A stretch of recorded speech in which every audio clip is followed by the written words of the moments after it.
কিন্তু এটা তারা দেখাতে সক্ষম হচ্ছে ভারতের মিডিয়া ওপেন করলে। এমনকি আমেরিকার প্রেসিডেন্ট ডোনাল্ড ট্রাম্প পর্যন্ত মনে করতেছে যে এখানে হিন্দুদের কোনো অবস্থা নাই, কোনো থাকার জায়গা নাই, দেখার কেউ নাই। এটি হচ্ছে ইহুদিদের থেকে কপি। তো ইহুদিরা হিটলারের হত্যাকে বিক্রি করে ইসরায়েল তৈরি করে নিয়েছে ফিলিস্তিনের মধ্যে। ইসকনের টার্গেট কি? ইসকন চায় বাংলাদেশের হিন্দুদেরকে নির্যাতিত দেখিয়ে এই বাংলাদেশকে অখণ্ড ভারতের অন্তর্ভুক্ত করতে, যেন হিন্দুদের নিরাপত্তা দেওয়ার জন্য বাংলাদেশকে অখণ্ড ভারতের অন্তর্ভুক্ত করা হয়। এটা আপনার কাছে খুব দিবা স্বপ্ন মনে হলেও এটি যে কোনো মুহূর্তে হয়ে যেতে পারে, অস্বাভাবিক কিছু নয়, যে কোনো মুহূর্তে হয়ে যেতে পারে। যেখানে আমরা চোখের সামনে দেখতে পাচ্ছি এই দেশে কোনো হিন্দু নির্যাতন নাই, সেখানে আমরাই চোখের সামনে দেখতেছি ভারতের মিডিয়াতে প্রচার করা হচ্ছে যে বাংলাদেশে হিন্দুরা ধ্বংস হয়ে যাচ্ছে। ভারত সরকার বিবৃতি দিচ্ছে তাকে কেন গ্রেফতার করা হলো, কিন্তু ভারত সরকার এটা বিবৃতি দিতে পারলো না যে একজন আইনজীবীকে কেন হত্যা করা হলো। আপনি কল্পনা করেন আজকে যদি ভারতের মাটিতে মুসলমানেরা দিল্লির হাইকোর্টে কোনো হিন্দু রাষ্ট্রপক্ষের আইনজীবীকে হত্যা করতো, আজকে ভারতে কি হতো? আজকে যদি ভারতে মুসলমানেরা দিল্লির হাইকোর্টের কোনো রাষ্ট্রপক্ষের আইনজীবীকে হত্যা করতো, আজকে ভারতে কি হতো? বাংলাদেশ থেকে পর্যন্ত বাংলাদেশের সরকার নিন্দা প্রতিবাদ বিবৃতি দিত। আর অন্যান্য মুসলমানদের সংগঠন তো আছে, তারা তো বিবৃতি দেওয়ার জন্য আরো এক ধাপ রেডি আছে যে হ্যাঁ আমরা নিন্দা বিবৃতি দিব। কিন্তু আজ বাংলাদেশের রাষ্ট্রপক্ষের আইনজীবী হত্যা করা হলো, কিন্তু মুসলমানের লাশ কত সস্তা, কত সহজ আপনার চোখের সামনে ঘটতেছে, আমার চোখের সামনে ঘটতেছে যে মুসলমানের লাশ কত সস্তা, কত সহজ, যে একজন মানুষ মারা গেল, অন্যায়ভাবে হত্যা করা হলো, সেটি নিয়ে কোনো বিবৃতি নাই। কিন্তু কেন একজনকে গ্রেফতার করা হলো সেটি নিয়ে বিবৃতি আছে। এই জন্য আপনাকে বুঝতে হবে যে আপনি যদি দিনের ওপর কট্টর না হন, বাঁচার রাস্তা নাই, বাংলাদেশের স্বাধীনতার রাস্তা নাই যদি বাংলাদেশ দিনের ওপর কট্টর না হয়। সম্মানিত উপস্থিতি, তাহলে এই যে বর্তমান যে ষড়যন্ত্র চলতেছে বাংলাদেশকে নিয়ে, এটি স্থায়ী ষড়যন্ত্র। এইটির থেকে বাংলাদেশের মুসলমানেরা কিভাবে বের হবে, আপনারা আপনাদের সন্তানেরা কিভাবে বের হবে? আপনি যদি লক্ষ্য উদ্দেশ্য রাখেন ছোট, তাহলে আজীবন ডিফেন্স করতে হবে, ডিফেন্স করতে করতেই দিন শেষ হয়ে যাবে। আর যদি লক্ষ্য উদ্দেশ্য রাখেন বড়, তাহলে আপনার চিন্তা চেতনা হবে বড়। আল্লাহর নবী মক্কা থেকে হিজরত করে, এই অংশটুকু না শুনে কেউ উঠে যাবেন না, এটি বলে বক্তব্য শেষ করে দেব। আল্লাহর নবী যখন মক্কা থেকে হিজরত করে মদিনায় গেলেন, তখন যদি আল্লাহর নবী ভাবতেন মদিনায় এসেছি, ভালো আছি, মক্কায় মুসলমানেরা মরে কি বাঁচুক, দেখে লাভ আছে, দরকার নাই দেখার, এটা তিনি ভেবেছেন? তিনি ভাবেননি। তিনি মদিনায় আসার পর তিনি ছিলেন ভিশনারি লিডার। তিনি মদিনায় আসার পর তার লক্ষ্য ছিল কিভাবে তিনি মক্কা বিজয় করবেন। মক্কায় থেকে যাওয়া মুসলমানদের জীবনের নিরাপত্তা তিনি কিভাবে দিবেন। 1947-এ যখন ভারত ভাগ হয়, পূর্ব পাকিস্তান এবং পশ্চিম পাকিস্তান তৈরি হয়, 1947-এ 190 বছরের ব্রিটিশ বিরোধী জিহাদের ফলে তখন অসংখ্য মুসলমান ভারত থেকে হিজরত করে পাকিস্তানে আশ্রয় নেয়। আপনাদের রংপুরের সৈয়দপুরের বিহারিরা মুহাজির, বিহার থেকে হিজরত করে বাংলাদেশে এসেছে মুসলমানদের একটা আলাদা ভূখণ্ড মনে করে। আর এই মুহাজিরদের সংখ্যা সবচেয়ে বেশি ছিল পশ্চিম পাকিস্তানে। পাঞ্জাব থেকে, উত্তরপ্রদেশ থেকে, দিল্লি থেকে লক্ষ লক্ষ মুসলমান হিজরত করেছে। তো হিজরত করার পর আপনারা পাকিস্তান স্বাধীন দেশ পেয়েছেন, বাংলাদেশ স্বাধীন দেশ পেয়েছেন, আর কয়েক কোটি মুসলমান ভারতে থেকে গেছে। আপনি যদি মনে করেন যে আমার বাংলাদেশে আমি স্বাধীন আছি, এটি আমার জন্য যথেষ্ট, পাকিস্তানের মুসলমানেরা যদি মনে করে আমি পাকিস্তানে স্বাধীন আছি, এটি আমার জন্য যথেষ্ট, তাহলে এর চেয়ে বড় মুনাফিকি পৃথিবীতে আর হবে না। আপনারা যে আপনাদের ভাইদেরকে ভারতে ছেড়ে এসেছেন, তাদেরকে মুক্ত করতে হবে না? ভারত যে বলতেছে বাংলাদেশের সংখ্যালঘু নির্যাতন হচ্ছে, আসলে সংখ্যালঘু নির্যাতন কোথায় হচ্ছে? ভারতে হচ্ছে। ভারতে মুসলমানদের উপর সংখ্যালঘু নির্যাতন হচ্ছে। মসজিদের মধ্যে 4 জন মুসলমানকে গুলি করে হত্যা করা হয়েছে। অসংখ্য মসজিদকে দাবি করা হচ্ছে এখানে আগে মন্দির ছিল, আর সেই মসজিদকে জোরপূর্বক দখল করা হচ্ছে। তাহলে আপনার চিন্তা পাল্টিয়ে দিতে হবে, আপনাদের সন্তানদের চিন্তা, নিয়ত পাল্টিয়ে দিতে হবে। নিয়ত পরিবর্তন হবে, ভিশনারি লিডার হবে, নেতৃত্ব দেওয়া শিখবে। যদি আপনার সন্তানেরা, বাংলাদেশের ছাত্ররা যদি মনে করে শুধু বাংলাদেশকে বাঁচাবো, তাহলে আমও যাবে, ছালাও যাবে। বাংলাদেশও বাঁচবে না, কিছুই বাঁচবে না। আর যদি বাংলাদেশের মানুষেরা মনে করে যে বাংলাদেশ তো বাঁচাবো, ভারতে অত্যাচারিত মাজলুম মুসলমানদেরকেও বাঁচাবো ইনশাআল্লাহ, তাহলে আপনি ভিশনারি লিডার হয়ে গেলেন, আপনি নেতা হয়ে গেলেন। আপনার লক্ষ্য দূরদৃষ্টি সম্পন্ন। যেই দিন আপনার লক্ষ্য এরকম হয়ে যাবে, আপনার বাংলাদেশও বাঁচবে, ভারতের মুসলমানেরাও বাঁচবে। আর এটি অসম্ভব কিছু নয়, এটি অকল্পনীয় অবাস্তব কিছু নয়। আল্লাহ সুবহানাহু ওয়া তাআলা চাইলে তারা যেই গেরুয়া পতাকা চট্টগ্রামে বাংলাদেশের পতাকার উপর উড়িয়েছে, তার বিপরীতে আল্লাহ চাইলে ওই চট্টগ্রাম থেকেই ইসলামের পতাকা দিল্লি থেকে স্থাপিত হবে। আল্লাহর ইচ্ছা, কিন্তু নিয়ত রাখতে হবে, কল্পনা রাখতে হবে, ভিশনারি লিডার হতে হবে। শুধু আমি আমার বাংলাদেশকে বাঁচাবো না, ভারতে থাকা মুসলমানদের উপরও আমাদের হক আছে, তাদের উপরও আমাদের নিকটে তাদের হক আছে যে আমরা তাদের জন্য কিছু করব। এবং এই স্ট্র্যাটেজি শুধু মুসলমানদের ব্যক্তিগত স্ট্র্যাটেজি হলে হবে না, রাষ্ট্রের স্ট্র্যাটেজি হতে হবে। ভারত যেমন বাংলাদেশ রাষ্ট্রকে বলতেছে তোমার এখানে সংখ্যালঘু নির্যাতন হচ্ছে, বাংলাদেশ রাষ্ট্রকে বলতে হবে আমার এখানে নয়, তোমার ওখানে সংখ্যালঘু নির্যাতন হচ্ছে। এটি রাষ্ট্রের পলিসি হতে হবে, তাহলে বাংলাদেশ তার স্বাধীনতা রক্ষা করতে পারবে।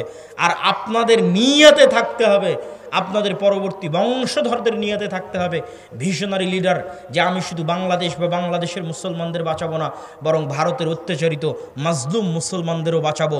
তাহলে আল্লাহ সুবহানাহু ওয়া তাআলা চাইলে এই ইচ্ছা, এই আশা একদিন সফল হবে। সম্মানিত উপস্থিতি, বাংলাদেশ স্বাধীন হবে। 3 নাম্বার, ইসলামকে যদি রাষ্ট্র ক্ষমতায় নিয়ে যেতে চান, তাহলে মুসলমানদেরকে তাদের কলোনিয়াল মাইন্ড সেট আপ, 190 বছর ব্রিটিশদের অধীনে আমরা যে গোলামির জীবনযাপন করেছি, এই কলোনিয়াল মাইন্ড সেট আপ থেকে বের হয়ে এসে আপনাকে কট্টর হতে হবে নিজের দিনের উপর। নিজের দিনের উপর কট্টর হতে কেন বললাম? সারা পৃথিবী তার দিনের উপর কট্টর হচ্ছে, সারা পৃথিবী। আপনি ইহুদিদেরকে দেখেন, তারা তাদের দিনের উপর শতভাগ কট্টর, পৃথিবীর কাউকে পরোয়া করে না, কোনো কম্প্রোমাইজ নাই, তার দিন সে পালন করবে। পাশের ভারতকে দেখেন, হিন্দুত্ববাদী তার নামে, উগ্রবাদী তার নামে 10 বছর থেকে ভারতে ক্ষমতায় আছে, তারা তাদের নিজের দিনের উপর শতভাগ 100% কট্টর, কট্টর ও কঠোর। তারপরও মানুষ তাদেরকে সন্ত্রাসী বলতেছে না, জঙ্গি বলতেছে না। আর মুসলমান শুধু পেয়েছে কম্প্রোমাইজ করা, আর কিছু না। মুসলমান শুধু নিজেকে সাধু দেখাতে চায় পৃথিবীর কাছে, বলে আমি অনেক বড় সেকুলার, আমি অনেক বড় লিবারেল। পৃথিবী বলছে আমি অনেক বড় হিন্দু, পৃথিবী বলছে আমি সবচেয়ে শক্তিশালী ইহুদি, মুসলমান বলছে আমি সেকুলার, আমি লিবারেল, আমি অনেক উদার, আমি অসাম্প্রদায়িক, আমি সেকুলার, আমি ধর্মনিরপেক্ষ, আমি খুব ভালো। অথচ পৃথিবী বলছে আমি শক্তিশালী হিন্দু, আমি কট্টর হিন্দু। পৃথিবী বলছে আমি কট্টর ইহুদি, আর পৃথিবী বলছে আমি কট্টর খ্রিস্টান।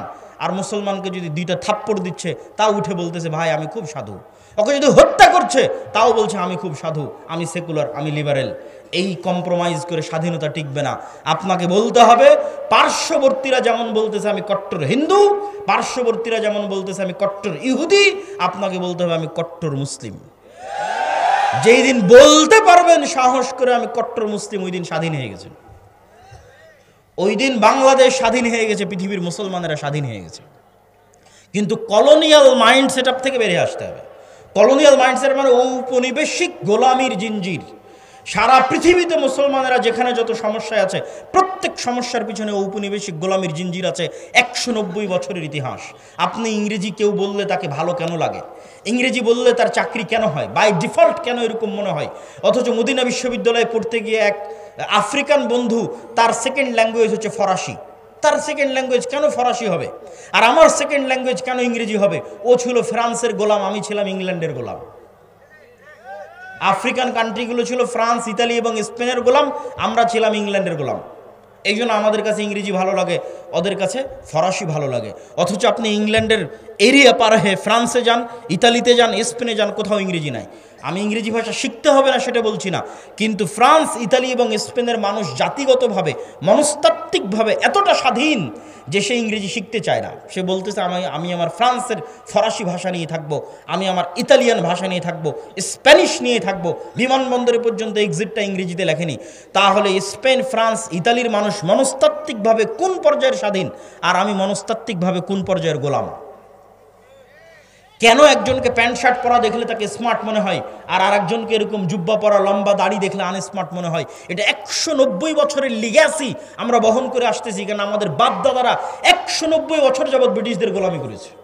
তো ব্রিটিশরা প্যান্ট শার্ট পরতো, গলায় টাই থাকতো, এই জন্য ওটা দেখতে আমাদের অজান্তে স্মার্ট মনে হয়, আর ওটা না দেখলে আমাদের অজান্তে আনস্মার্ট মনে হয়। ভাইয়ের সাথে আমার একটা স্মৃতি আছে, স্মৃতি বলতে দেখার স্মৃতি নয়, যেহেতু এই অঞ্চল আমার নানির বাড়ির অঞ্চল, তো ছোটোবেলায় আমাদের এই অঞ্চলে কেটেছে। তো ওনার আব্বার ছবির সাথে ওনার ছবি বিভিন্ন জায়গায় পোস্টারে আমি অনেক ছোটতে দেখেছি, তখন বয়স 7-8 বছর হবে অথবা 9-10 বছর হবে। তো তার নামের শেষে লিঙ্কন নামটা ছিল। তো তখন থেকে আমার কাছে এটা অপছন্দ হতো যে একজন মুসলমানের সন্তান কিভাবে লিঙ্কন নাম রাখতে পারে। আমি কিন্তু তাকে তখন চিনিও না, দেখিও নি, কিন্তু আমার আম্মা আমাকে যেভাবে শিখিয়েছে সেইভাবে আমি শিখেছি। তো ওই স্মৃতিটা আমার মনে আছে যে তার নাম আমি পোস্টারে পড়েছি, তার ছবি আমি পোস্টারে দেখেছি, এবং এই নাম আমি তখন থেকে অপছন্দ করতাম যে মুসলমানের সন্তান কেন লিঙ্কন নাম রাখবে। কিন্তু কোনোদিন ভাবিনি যে এইভাবে ঘুরতে ঘুরতে একদিন তিনি পাশে এসে বসবেন, আর তিনিও দিনদার হিসেবে হয়তো হতে পারে আল্লাহর কাছে তিনি আমার চেয়ে বেশি প্রিয়। হতে পারে না? পারে না? হতে পারে। আল্লাহর কাছে কত মানুষ আছে দুনিয়াতে প্রসিদ্ধ কিন্তু আল্লাহর কাছে অপ্রসিদ্ধ, আর কত মানুষ আছে দুনিয়াতে অপ্রসিদ্ধ কিন্তু আল্লাহর কাছে এবং আসমানে প্রসিদ্ধ। তো যেটি বলছিলাম আর কি, এই যে কলোনিয়াল মাইন্ড সেটআপ, যে আপনার নামটা একটু ইংরেজি ইংরেজি হবে তাহলে আপনাকে ভালো লাগবে, এটা 190 বছরের গোলামির জিঞ্জির বহন করে বেড়াচ্ছেন। এটা থেকে ঝেড়ে ফেলে বের হতে হবে না। আমার আরবি নামের উপর আমি সন্তুষ্ট, আমার ইসলামের আকীদা এবং আদর্শের উপর আমি সন্তুষ্ট এবং শতভাগ কট্টর। শিখবেন কাদের কাছ থেকে? হিন্দুর কাছ থেকে। শিখবেন কার কাছ থেকে? ইহুদির কাছ থেকে। একটা শিখকে দেখান দেখি ওর মাথার চুল কাটে কিনা, একটা শিখকে দেখান দেখি মুখের দাড়ি ছাড়া আছে। একটা ইহুদি যদি শতকরা হিসাব করেন ইহুদি পাড়ায় গিয়ে কতজন ইহুদি দাড়ি রেখেছে, শতভাগ 90 জন ইহুদি দাড়ি রেখেছে। আর মুসলমানকে দাড়ি রাখতে নাকি আনস্মার্ট লাগে, এই জন্য মুসলমান দাড়ি রাখে না। মুসলমানকে দাড়ি রাখলে খ্যাত খ্যাত লাগে, মুসলমানকে দাড়ি রাখলে সমাজে মানুষ কি মনে করবে এই মনে করে সে দাড়ি রাখে না। এটা হচ্ছে গোলামির মানসিকতা। এই গোলামির মানসিকতা থেকে যখন বের হয়ে কট্টর হবেন, আমার নবী দাড়ি রেখেছে আমিও দাড়ি রাখবো, তাতে মরি বাঁচি মরবো, তখন সেই দিন স্বাধীন। সেই দিন বাংলাদেশ স্বাধীন, আপনি স্বাধীন। তার আগ পর্যন্ত গোলামির জিঞ্জির আপনার গলায় এবং আমার গলায়। সম্মানিত উপস্থিতি, তো যেটি বলতে চাচ্ছিলাম যে বাংলাদেশ বা আমাদেরকে যদি আমরা চাই যে রাষ্ট্র ক্ষমতা ইসলাম যাক, তাহলে তার সারমর্ম হিসেবে 3টে বা 4টে পয়েন্ট, তারপরে আরও কিছু বক্তব্য দিব গুরুত্বপূর্ণ বর্তমান চলমান কিছু বিষয়, সেটি তো আপনাদের কিছু শিক্ষণীয় আছে। তো সারমর্ম 4টে বিষয় কি কি রাষ্ট্র ক্ষমতায় যদি যেতে চান। 1 নাম্বার, আপনাকে বুঝতে হবে যত তন্ত্রমন্ত্র আছে এগুলো তৈরি করা হয়েছে ইসলাম যেন রাষ্ট্র ক্ষমতায় না যায়। তাহলে আপনাকে আপনার ঈমান বাঁচাতে এই তন্ত্রমন্ত্রকে অস্বীকার করতে হবে। কি করতে হবে? অস্বীকার করতে হবে। আমাই ইয়াকফুর বিত্তাগুত, যেমন ইব্রাহিম আলাইহিস সালাতু ওয়াস সালাম বলেছিল কাফারনা বিকুম, শোনো তোমরা যার ইবাদত করো, তোমরা যেই সমস্ত মূর্তি পূজার ইবাদত করো তোমাদেরকে, আর তোমাদের এই মূর্তি পূজাকে আমি কুফরি করলাম, কাফের হয়ে গেলাম, তোমাদের এই মূর্তি পূজার অস্বীকার করলাম। আপনাকে এইভাবে অস্বীকার করতে হবে যে আমি গণতন্ত্রের কাফের, আমি সেকুলারিজমের কাফের। তাহলে আপনার ঈমান বাঁচবে, ঈমান ঠিক থাকবে, আকীদা ঠিক থাকবে। তো আমি ঈমান এনেছি কিসের উপর? ইসলামিক খেলাফত ব্যবস্থার উপর।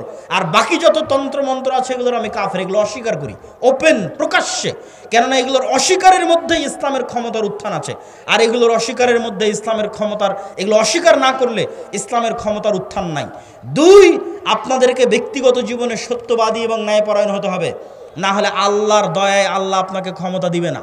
আল্লাহ জালেমকে মিথ্যুককে ক্ষমতা দেয় না, আল্লাহ ন্যায়পরায়ণ সত্যবাদীকে তার দয়ায় ক্ষমতা দেয়। আপনার সালাত সিয়াম তখনই কাজে লাগবে যখন আপনার সালাত সিয়াম মুহাম্মদ সাল্লাল্লাহু আলাইহি ওয়াসাল্লামের মতো হবে। আপনি তো মুনাফেক অবস্থায় সালাতে দাঁড়িয়েছেন, বোনকে সম্পত্তিতে ভাগ দেননি মানে মুনাফেক অবস্থায় সালাতে দাঁড়িয়েছেন। আর আল্লাহর নবী শতভাগ সত্যবাদী ন্যায়পরায়ণ অবস্থায় সালাতে দাঁড়িয়েছে, অন্তর পরিষ্কার অবস্থায় সালাতে দাঁড়িয়েছে। আপনি যেদিন ওইভাবে অন্তর পরিষ্কার অবস্থায় সালাতে দাঁড়াতে পারবেন, সত্যবাদী ন্যায়পরায়ণ হয়ে সালাতে দাঁড়াতে পারবেন, সেই দিন আপনার এই সালাতের পাওয়ার থাকবে, আপনার এই হজের পাওয়ার থাকবে, আপনার এই দিনের দাওয়াতের পাওয়ার থাকবে। 3, কলোনিয়াল মাইন্ড সেটআপ থেকে বের হয়ে আসতে হবে। আর বক্তব্যের শেষাংশে এসে যেটি বলবো যে বর্তমানে বাংলাদেশে যে সমস্যা চলতেছে, ইসকন চলছে না? চলছে না? এখান থেকেও আমার এবং আপনার শিক্ষা আছে, এই সমস্যা থেকেও আমার এবং আপনার শিক্ষা আছে। এই সমস্যা থেকে আমার এবং আপনার শিক্ষা কি? ইসকন নামক যে সংগঠন বর্তমান বাংলাদেশে চলমান আছে, এই ইসকন মূলত হিন্দু ধর্মীয় শ্রী চৈতন্যের মতবাদকে প্রমোট করে, যেটিকে বলা হয় বৈষ্ণব শাখা, হিন্দু ধর্মের বৈষ্ণব শাখা।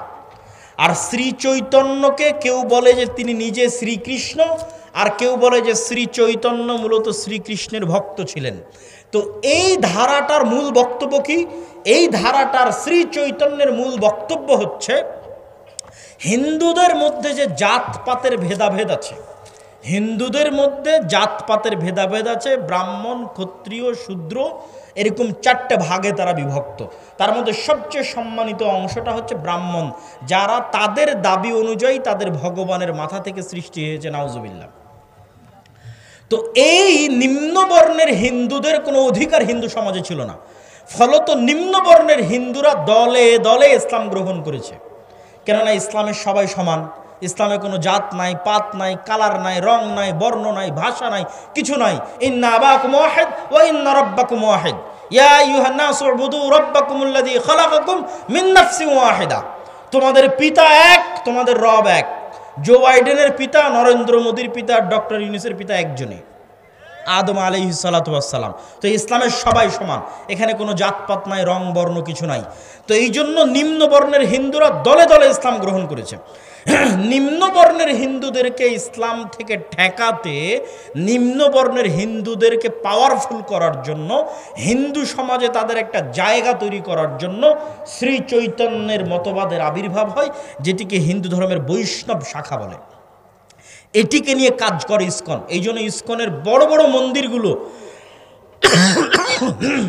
নিম্নবর্ণের হিন্দুরা যেখানে বেশি থাকে ওখানে আছে।